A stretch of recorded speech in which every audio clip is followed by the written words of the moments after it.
All right, so this is what Arise News posted today, being 27th of April 2025, where Professor Usman Yusuf accused President Bola Ahmed Tinubu regime of using EFCC to oppress. They posted this morning. So let's quickly watch so that you people understand what I've been saying about EFCC.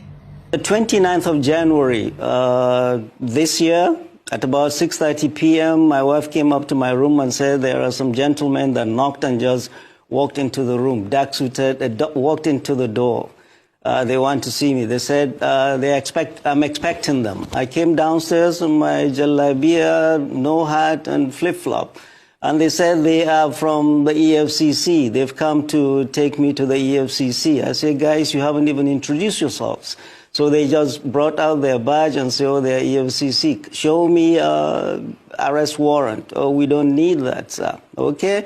Allow me to go upstairs, change. They blocked me. They didn't let me. Allow my wife to go upstairs and bring me some change of clothing. They refused. We went outside. As we went outside, their bus was waiting outside. The driver was sitting. The engine was running.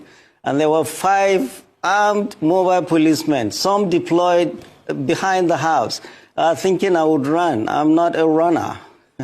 So we went in, and I was sandwiched between an armed mopal and a young operative. And they were high-fiving themselves as if they had captured notorious Kachala Bello Turji.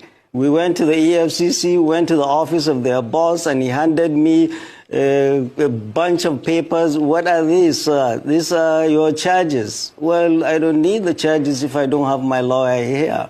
Well, the guy was waiting to go home, and my battery had gone down, and I couldn't call my wife and to tell her where I was and how I was, and they wouldn't let me call her. And they just took me to the cells. Nobody had told me whether I was going to stay, why I was there, how long I was going to be there. They just took me around the building to the cells.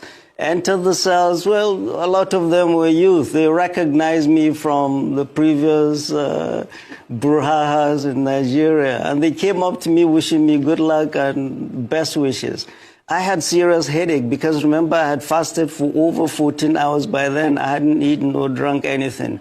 They brought me a sachet of pure water and tea. I drank and went to sleep. And then the next morning, they took us to, they called my name out. We were going to court. We went into the bus. Well, when we came out of the building, they had placed their official photographer to be taking photographs of me without a hat, in jalabia, in flip-flop.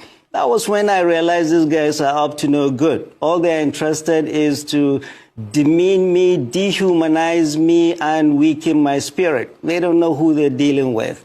We went into the bus, and I was jokingly telling them, guys, haven't you forgotten the chains and the manacles? They busted out laughing and said, oh, our guy, it hasn't reached to that. We went to court. They were not ready. We had to come back to the EFCC again, and they upgraded me from 4 of us in a room to I alone in a cell. I was there in the EFCC for 6 days. After that, I was arraigned in court, and then the judge did not give me bail. Her reason, well, she had a cold. I was put back to Kuje. I was in Kuje for 24 days. Denial of bail 2. Anybody excused is wrong, because bail is a constitutionally guaranteed right of anybody accused, except if it was a capital offense or the person is suspected of terrorism. Mine was neither of those. I was denied bail deliberately by this government to shake me up.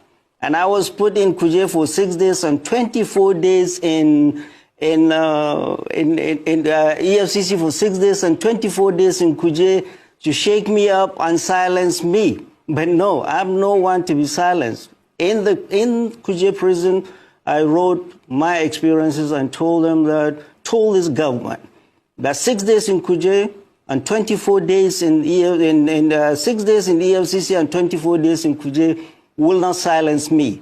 The whole purpose is President Bola Ahmed Tinubu's government trying to silence any dissent to his government. And this coming from a president who was an Adeko activist himself, who fought the military who ran across the border and ran away from the military. And when he came back, he never gave neither Jonathan nor Obasanjo, not even Buhari, he never gave them peace. He was criticizing them. Criticizing a government in a democracy is a legitimate right of every citizen.